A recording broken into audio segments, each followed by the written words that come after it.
Hello दोस्तों, नमस्कार। आज मैं आपके लिए लेकर के आया हूँ नाउन एंड केस। चूंकि बहुत सारे लोगों का ऐसा आ रहा था कि सर वॉइस पढ़ाइए, तो वॉइस और नरेशन दो चीजें पढ़ने के लिए आपको केस का समझना बहुत जरूरी है। ठीक है, अगर हम केस समझ लेते हैं तो वॉइस और नरेशन हमारे लिए बहुत आसान हो जाता है, क्योंकि उसमें अब अगर हम नरेशन पढ़ते हैं तो चेंज ऑफ केस है, और अगर हम वॉइस बनाते हैं तो उसमें सब्जेक्ट और ऑब्जेक्ट बनाना होता है। तो जब तक अगर हमको केस पता नहीं होगा तो हम सब्जेक्ट से ऑब्जेक्ट नहीं बना पाएंगे, और नरेशन में हम चेंज ऑफ केस नहीं कर पाएंगे, चेंज ऑफ पर्सन नहीं कर पाएंगे। ठीक है, तो अभी हम लोग पढ़ने वाले हैं वो है नाउन एंड केस। ठीक है, कि कैसे हम लोग केस में चेंज करते हैं, केस बदलते हैं। ठीक है, तो आइए स्टार्ट करते हैं इस वीडियो सेशन को। लेकिन वीडियो सेशन को स्टार्ट करने से पहले आप इसको लाइक भी कर दें, शेयर कर दें और सब्सक्राइब भी करें। और साथ ही साथ आपको याद होगा कि कल मैंने बताया था कि मैं लाइव आने वाला हूँ सैटरडे को, 16 तारीख को लाइव आने वाला हूँ, जिसमें आर्टिकल का प्रैक्टिस सेशन होगा। तो अधिक से अधिक लोगों तक ये शेयर कीजिए और सैटरडे को जुड़िए और आर्टिकल का प्रैक्टिस करते रहिए। और जो प्रैक्टिस सेशन होगा उसमें फिर मैं आपसे मिलूंगा कि कितना आप कर पा रहे हैं। और अगर कोई प्रॉब्लम होता है आर्टिकल से संबंधित तो आप निश्चित जाकर के कमेंट बॉक्स में आप अपना समस्या रख सकते हैं। तो आइए स्टार्ट करते हैं इस वीडियो। केस, केस मीन्स होता है कारक। ठीक है, अभी हम लोग हिंदी में भी कारक पढ़ते आ रहे हैं शुरू से, जो कि आप लोगों ने बचपन से भी पढ़ा होगा, है ना। 9th 10th में पढ़ा होगा, 6th 7th में पढ़ा होगा कारक, है ना। तो इसको हम थोड़ा सा एक देख लेते हैं कि इंग्लिश में कारक किसको कहते हैं, मतलब कि केस किसको कहते हैं। ठीक है, क्योंकि जब जैसे हम हिंदी में किसी वर्ड का दूसरे वर्ड के साथ रिलेशन बतलाते हैं, तो इंग्लिश में भी हम एक वर्ड का, एक नाउन का दूसरे नाउन के साथ रिलेशन बतलाते हैं, है ना। तो केस जो है वो ऐसा नाउन का फॉर्म है जो किसी अदर वर्ड्स के साथ उस नाउन का रिलेशन बतलाता है। ठीक है, जैसे अगर हम कहें कि राम इज प्लेइंग फुटबॉल, है ना, तो फुटबॉल और राम के साथ जो रिलेशन बतला रहा है वो नाउन का फॉर्म, उसको हम लोग क्या बोलेंगे, केस बोलेंगे। तो आइए देख लेते हैं इसको। ज्यादा डिफिनेशन में जाएंगे नहीं, फिर भी चलिए मैं एक बार डिफिनेशन लिख भी दे रहा हूं इसमें कि the form of noun which shows relation to other words, है ना, जो दूसरे वर्ड सेंटेंस में होंगे उसके साथ जो है ना नाउन का फॉर्म जो रिलेशन बतलाएगा उसको हम लोग क्या बोलेंगे, केस बोलेंगे। ठीक है, अभी हम लोग केस को बांट देते हैं, कितने टाइप्स में बांट देते हैं। तो केस होता है 4 टाइप्स का। कितने टाइप्स का केस हो जाएगा, 4 टाइप का केस हो जाएगा। और वो कौन कौन सा केस है, फर्स्ट है आपका नॉमिनेटिव केस, नॉमिनेटिव केस। ठीक है, दूसरा है आपका ऑब्जेक्टिव केस, ऑब्जेक्टिव केस। तीसरा है पोसेसिव केस। ठीक है, और चौथा है आपका वोकेटिव केस, वोकेटिव केस। ठीक है, तो नॉमिनेटिव केस को हम लोग हिंदी में बोलते हैं क्या, कर्ता कारक, इसको बोलते हैं कर्ता कारक। ऑब्जेक्टिव है ये कर्म कारक है। ठीक है, पोसेसिव है ये संबंध कारक है ना, और वोकेटिव है ये संबोधन कारक है।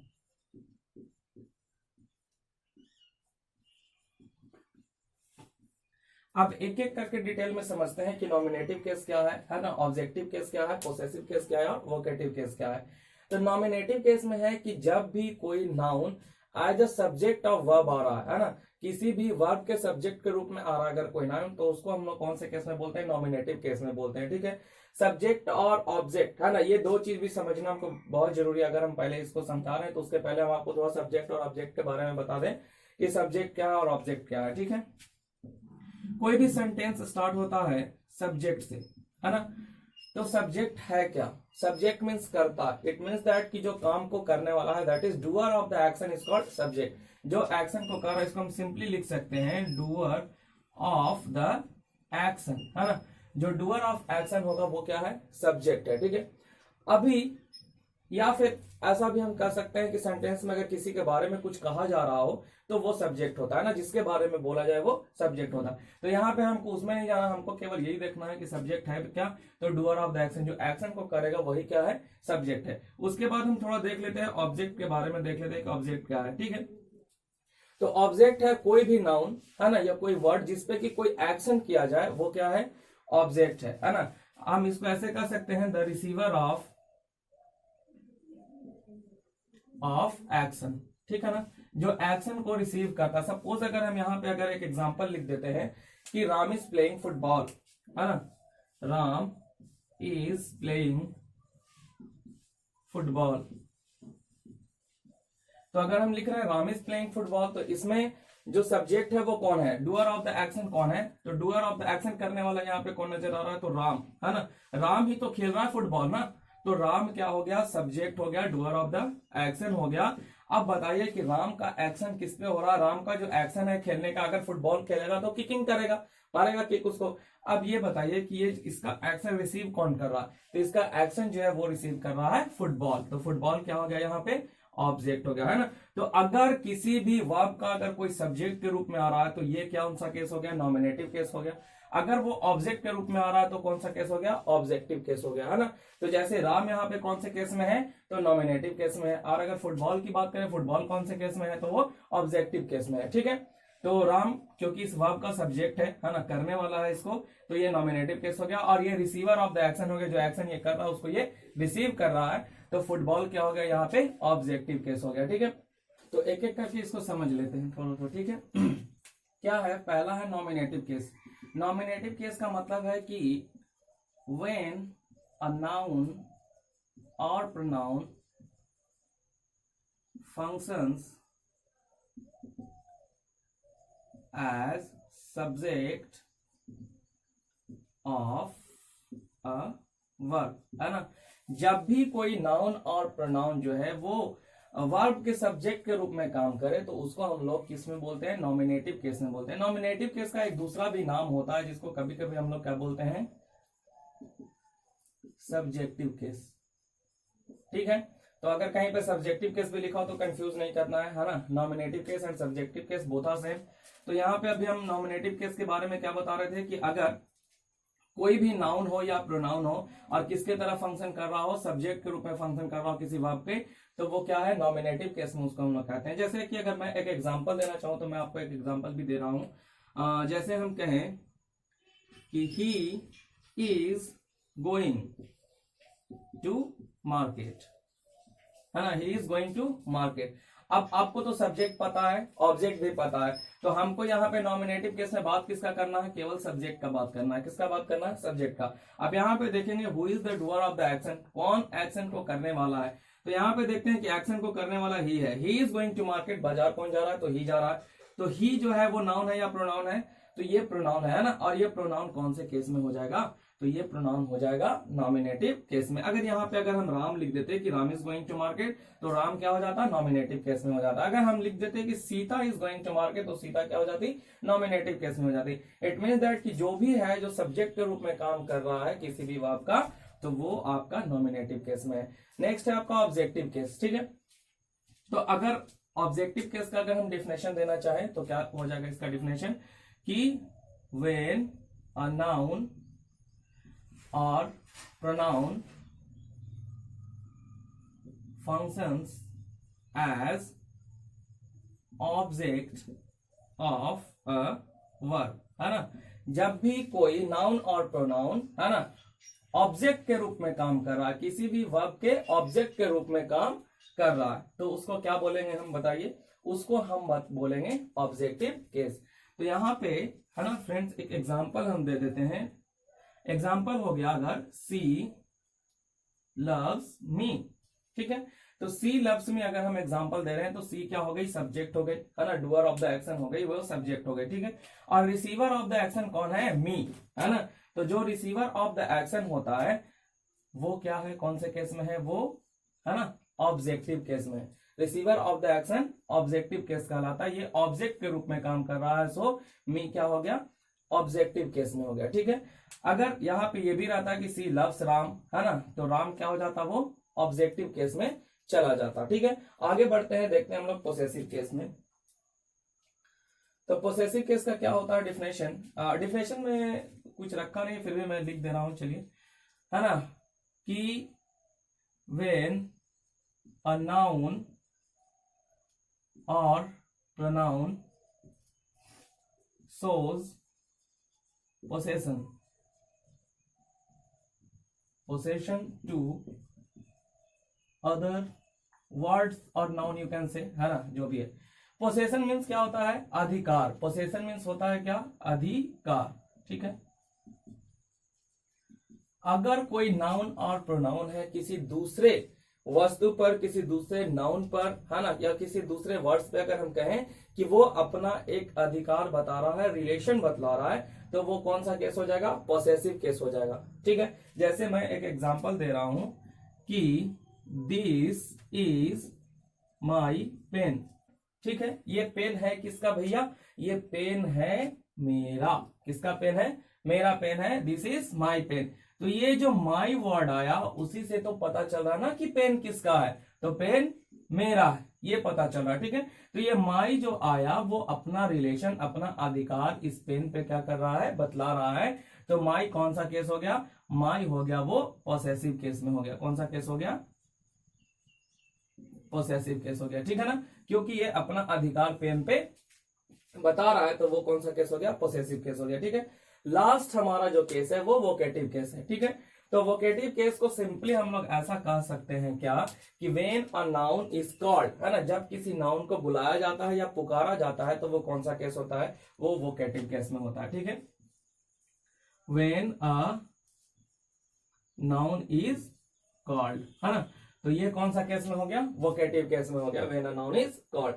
अगर हम अभी आपको एग्जांपल देते हैं एक, है ना, जैसे बोले राम कम हेयर, है ना, राम कम हेयर, तो राम कौन सा केस में हो गया? अभी यहाँ पे इसको सब्जेक्टिव केस नहीं कहेंगे, है ना, यह कौन सा केस हो गया? ये हो गया वोकेटिव केस। हम उसको संबोधित कर रहे हैं केवल राम को, तो बहुत सारे लड़के होंगे, तो वहां मैं किसको संबोधित कर रहा हूँ? राम को, कि आप यहाँ आइए। अगर कोई भाषण देने के लिए शुरू करता है, संबोधित करता है किसी लोगों को, भाइयों बहनों मित्रों, है ना, तो ये भी क्या हो गया? एक संबोधन हो गया। तो उसमें अगर हम कहेंगे कि लेडीज एंड जेंटलमैन, है ना, लिसन केयरफुली, तो लेडीज एंड जेंटलमैन किस केस में हो गया? वो वोकेटिव केस में हो गया। ठीक है। अगर हम कहें go there Sita, go there Sita, तो सीता कौन सी केस हो गई? वो वोकेटिव केस में हो गई। ठीक है। तो मेनली जो हमको देखना है ना, वो ये 3 केस पे फोकस करके चलना है। वोकेटिव केस को आपको पता है, वो बहुत सिंपल है, उसमें हमको ज्यादा जाना नहीं है, लेकिन ये 3 केस को हमको ध्यान में रखना है। इसी 3 केस से जो है हमारा वॉइस और नरेशन बनेगा। ठीक है। तो ये 3 केस को हम बहुत अच्छे से समझ लेते हैं। देखिए ये केस जूनियर क्लासेस में भी है, सीनियर क्लासेस, लेकिन इसको लोग ऐसे निकाल देते हैं, इसको समझते नहीं है ढंग से, तो इसको समझना बहुत जरूरी है। यहाँ पे देखेंगे कि आई का क्या है। पोसेसिव केस को मैंने 2 पार्ट में डिवाइड किया है, एक पोसेसिव एडजेक्टिव है और दूसरा पोसेसिव प्रोनाउन है। ठीक है। तो ये दोनों में डिफरेंस समझना जरूरी है कि पोसेसिव एडजेक्टिव कौन होते हैं और पोसेसिव प्रोनाउंस कौन कौन होते हैं। ठीक है ना, क्योंकि हम लोग कभी प्रोनाउन की जगह एडजेक्टिव का यूज कर देते हैं, एडजेक्टिव की जगह प्रोनाउन का यूज कर देते हैं। तो आइए देखते हैं। आई के लिए अगर मैं कहूं तो पोसेसिव एडजेक्टिव क्या है? माई है। ठीक है। और पोसेसिव प्रोनाउन क्या है? माइन है। ठीक है। वी के लिए क्या है? अस है एडजेक्टिव, और प्रोनाउन क्या हो गया? आवर्स हो गया। अब यू का अगर हम देख ले तो यू का क्या होगा? योर होगा, और इस केस में भी योर्स होगा, योर ही होगा। ठीक है। ही के लिए देखे तो क्या होगा? हीज, और इधर भी हीज ही होगा। सी का यहाँ हो जाएगा हर, और प्रोनाउन के रूप में लगाएंगे तो हर्स हो जाएगा। ठीक है ना। इट का हो जाएगा क्या? इट्स हो जाएगा। ध्यान में रखना है, इट्स अगर हमको रिलेशन बताने के लिए, पोसेसिव बताने के लिए लगाना, इसमें एपोस्ट्रोफी एस नहीं लगाएंगे, केवल एस लगाएंगे। इसका कोई प्रोनाउन नहीं होता। ठीक है ना। दे के लिए क्या हो जाएगा? देयर हो जाएगा, देयर्स हो जाएगा। पोसेसिव प्रोनाउन के रूप में क्या लिखेंगे? देयर्स। ठीक है। नेम के लिए क्या हो जाएगा? तो नेम के लिए तो नेम में हम एपोस्ट्रोफी एस लगा देंगे, यानी कि अगर राम है तो राम के साथ एस लगा देंगे, तो ये बन जाएगा इसका पॉसेसिव एडजेक्टिव। लेकिन इसका भी कोई प्रोनाउन होगा नहीं, ऑलरेडी नाउन है। अब अगर ऑब्जेक्टिव केस की बात करें तो आई का ऑब्जेक्टिव केस क्या होगा? मी होगा। ठीक है। वी का ऑब्जेक्टिव केस क्या होगा? अस होगा। यू का ऑब्जेक्टिव केस यू ही होता है। ठीक है। और ही का ऑब्जेक्टिव केस क्या हो जाएगा? हिम ही हो जाएगा। और सी का ऑब्जेक्टिव केस हर हो जाएगा। ठीक है। इट का ऑब्जेक्टिव केस इट ही रह जाएगा इसमें। ठीक है ना। दे और देम जो है ना, तो उसका ऑब्जेक्टिव केस क्या हो जाएगा? देम ही हो जाएगा। और लास्ट में जो बचा हुआ है नेम, तो नेम का भी ऑब्जेक्टिव केस क्या हो जाता है, नेम ही हो जाता है। ठीक है, तो ये केस टेबल के जरिए हम लोग समझ गए कि किस केस में किसका चेंजिंग कैसे होगा। ठीक है, अगर देखिए अगर कोई आई आ रहा हो एज ए सब्जेक्ट और उसको अगर चेंज करना हो ऑब्जेक्टिव केस में, है ना, तो आई का ऑब्जेक्टिव केस सीधा सीधा क्या होगा, मी होगा, है ना। वी का ऑब्जेक्टिव केस क्या होगा, अस होगा। ऐसे चेंज करेंगे। जैसे हम अगर एक एग्जांपल मैं दे रहा हूं आपको कि अगर हम लिखे कि आई ईट अ मैंगो, तो इसका अगर हम पैसिव वॉइस बनाते थे तो कैसे बनाते थे बताइए, कि a mango is eaten by me. अब मी क्यों लगा, क्योंकि ये जो है सब्जेक्ट वो पैसिव वॉइस में ऑब्जेक्ट हो जाता है। ठीक है, तो इसको हमको सब्जेक्टिव केस से उठा के कहाँ रखना पड़ेगा, ऑब्जेक्टिव केस में रखना पड़ेगा। तो हमको देखना पड़ेगा कि आई का कौन सा ऑब्जेक्टिव केस होता है भैया, तो आई का ऑब्जेक्टिव केस होता है मी। ठीक है, तो वहां पे हम उसके लिए रख दिए मी। ठीक है ना, तो ये चीज देखना है आपको, इसको समझना है। ठीक है, फिर हम तो चलेंगे डिटेल में, वॉइस में भी चलेंगे डिटेल में, है ना। तो उम्मीद है कि आपको ये समझ में आएगा। कुछ छोटा छोटा रूल्स है जिसको हम समझ लेते हैं कि पोसेसिव्स हम कैसे बनाते हैं। तो आइए छोटे रूल, बेसिक रूल्स है उसको हम लोग समझ लेते हैं। ठीक है, देखिए अगर सबसे बड़ी चीज है कि अगर हम केवल पर्सन का बना रहे हैं, ठीक है, पर्सन का पोसेसिव अगर हम बना रहे हैं, राम, सीता, गीता, मोहन, सोहन, है ना, सुधीर, कोई भी चीज अगर आ रहा है तो इसके लिए हम नेम में केवल क्या कर देते हैं, किसी भी नेम ऑफ पर्सन के लिए केवल मैं बता रहा हूं, है ना। Name of person means living things जो है, नेम ऑफ पर्सन जो है उसके लिए हम लोग क्या करते हैं कि कोई भी जैसे कि अगर सीता है तो सीता में क्या जोड़ देते हैं, एपोस्ट्रॉफी एज जोड़ देते हैं, तो क्या बन जाएगा, सीताज बन जाएगा। ठीक है ना, सीताज बन जाएगा, इसका पोसेसिव केस हो जाएगा। ठीक है, अगर राम के लिए मैं कहूं तो राम्स बन जाएगा, राम में एपोस्ट्रॉफी एज जोड़ देंगे बन जाएगा राम्स, है ना। मोहन में जोड़ देंगे क्या बन जाएगा, मोहन्स। रहीम में जोड़ दो क्या बन जाएगा, रहीम्स। ठीक है, तो ये है नेम का। लेकिन अगर हम नॉन लिविंग थिंग्स का बना रहे हैं तो कैसे बनाएंगे। ठीक है, तो नॉन लिविंग थिंग्स का अगर हम बना रहे हैं, ठीक है, नॉन लिविंग थिंग्स, ठीक है, इसके लिए क्या करेंगे, नॉन लिविंग थिंग्स के लिए हम क्या करेंगे, कैसे बनाएंगे, तो ऑफ लगा करके बनाएंगे। क्या लगा करके बनाएंगे, ऑफ। ऑफ ऐड कर देंगे, जैसे द लेग ऑफ चेयर, ठीक है, द इंक ऑफ पेन। ठीक है, तो इस तरह से हम क्या करेंगे, नॉन लिविंग थिंग्स का पोसेसिव केस बनाएंगे ऑफ लगा करके। लेकिन अगर इसके साथ साथ अगर आता है प्लांट्स के लिए, तो प्लांट्स के लिए क्या लगा के बनाएंगे बताइए, तो प्लांट्स के लिए हमको ऑफ ही लगाना है ना। लीव्स ऑफ मैंगो ट्री, है ना, या लीव्स ऑफ ट्री। ठीक है, इस तरह से ब्रांचेस ऑफ ट्री, तो इस तरह से हम लोग क्या करेंगे, बनाएंगे प्लांट्स के लिए। ठीक है, और एनिमल्स के लिए भी वैसा ही करेंगे। ठीक है, तो ये हो गया प्लांट्स के लिए। ठीक है ना, अब अगर हम देखें कि कोई प्लूरल अगर है तो कैसे बनाएंगे उसका,